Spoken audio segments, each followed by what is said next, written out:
The Igbos of the southeastern part of Nigeria, of the West African part of Africa, is said to have been, at least, in existence for the past 4,000 to 6,000 years now.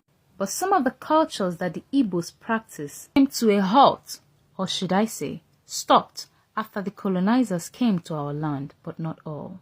Yes, you could say that we blame everything on colonization, but it was colonization that caused the Igbos to drop some of these cultures that I'm about to tell you that are in the Bible, but most Igbos do not know that it is in the Bible. Number 1 is Alobi or Aniobi. Alobi or Aniobi is not to be sold to anyone, and elders will not permit it to be sold either. But if anyone tries to sell Aniobi or Alobi, due to maybe the